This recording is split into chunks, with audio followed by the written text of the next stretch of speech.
Kuna viongozi wengi ambao tuko hapa, tumekuja kucelebrate our independent churches through the African Divine Church. For these 73 years, this has been a beacon of hope and a shining jewel in our country, Kenya. We are grateful and we acknowledge the work this church has done. Na ukiona serikali nzima iko hapa, serikali nzima ya national government na county, na nitawatambulisha, mjue ya kwamba rais wetu na serikali inaunga mkono kanisa.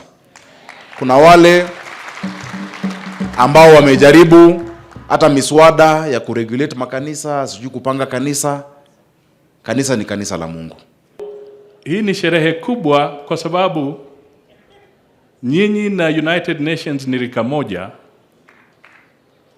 Miaka mitatu tu ndio inaweka tofauti, lakini tumeonyesha kwamba kwa miaka hiyo yote usimamizi wa kanisa lenu umekuwa imara na mmekuwa na sheria ya kikanisa ambayo imehakikisha kwamba transition inakuwa nzuri, na sasa tuko hapa siku ya leo na tuna matumaini kwamba miaka zingine 73 ziko kule mbele zinakuja.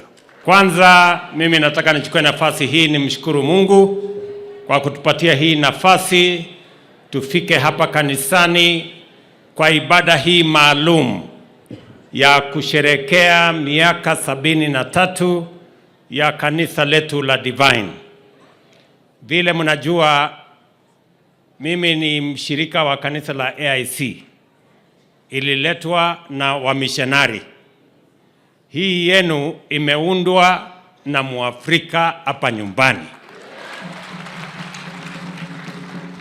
Na mimi nawaheshimu sana, mmejenga kanisa kubwa. God has given me the opportunity to participate as president in a fellowship of this great church built by Kenyans. Mimi nasema asante sana.